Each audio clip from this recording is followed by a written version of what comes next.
मित्रांनो, आजच्या व्हिडिओचं नाव आहे आपण एवढ्या का घाबरता.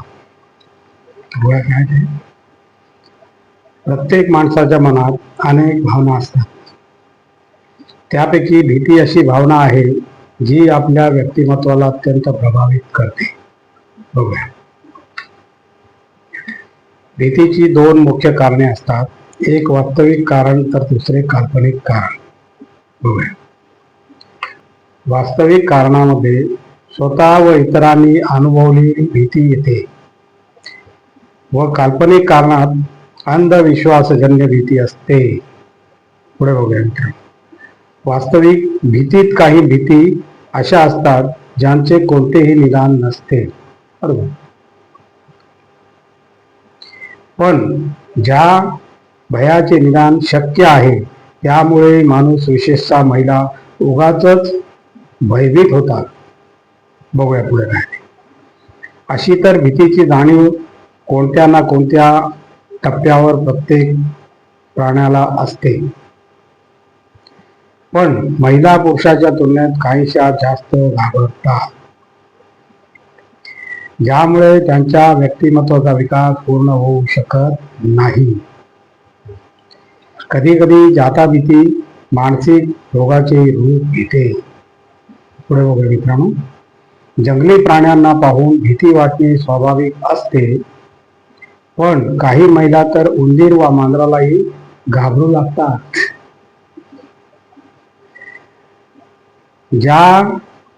याचे सूचक असते की आपली भीती मानसिक रोगात बदलत आहे. काही महिला विमान वा जहाजातून प्रवास करायला घाबरतात, तर काही लिफ्टमधून जाण्यासही घाबरतात. एकाकीपणाची भीती एक सामान्य भीती आहे. या भीतीत भयभीत व्यक्ती सतत इतरांसोबत राहू इच्छिते. भोजन समारंभाचे आमंत्रण मिळाल्यानंतरही एकटी जात नाही. लोकांना भेटण्याची भीतीही सामान्य आहे. याचे रोगी एखाद्याच्या नजरेला नजर द्यायलाही घाबरतात. रोगाची भीती ही काही महिलांमध्ये जास्त असते. विशेषतः एखाद्या विशिष्ट रोगाच्या विचाराने त्या भयभीत होत असतात. काही महिला बंद रूम मध्येही भयभीत होतात. त्या एसी रूम मध्येही एकट्या राहू शकत नाहीत. बंद रूम प्रमाणेच मोकळ्या जागेची भीती एक मानसशास्त्रीय रोग आहे. याची शिकार बहुधा ग्रामीण महिला होत असतात. अशा महिला आपला बराचसा वेळ चार भिंतीत घालवत असतात. अशा वेळी बाजारात व एखाद्या घरगुती कार्यक्रमालाही गर्दीलाही घाबरतात. काही महिलांना अंधाराची भीती वाटते, तर काहींना तीव्र प्रकाशामुळे झोप येत नाही. उंच ठिकाणाची भीती ही महिलांमध्ये भरपूर आढळते. या भीतीमुळे अशा महिला विमान प्रवासही करायला घाबरतात. तसेच पाण्याची ही भीती कमी जास्त प्रमाणात सर्व महिलांमध्ये आढळते.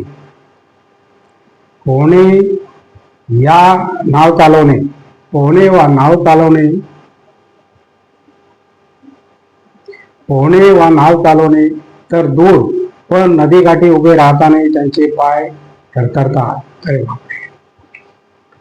बहुतेक महिला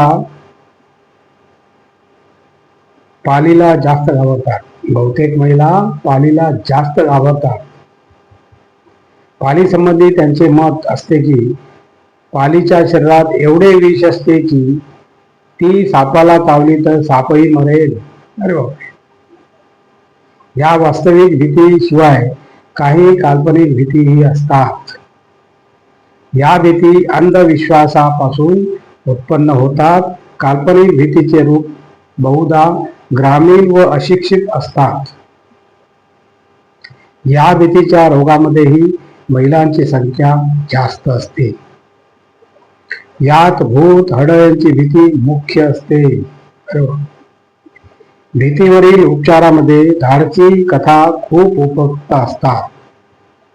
भीतीवरील उपचारामध्ये धाडसी कथा खूप उपयुक्त असतात.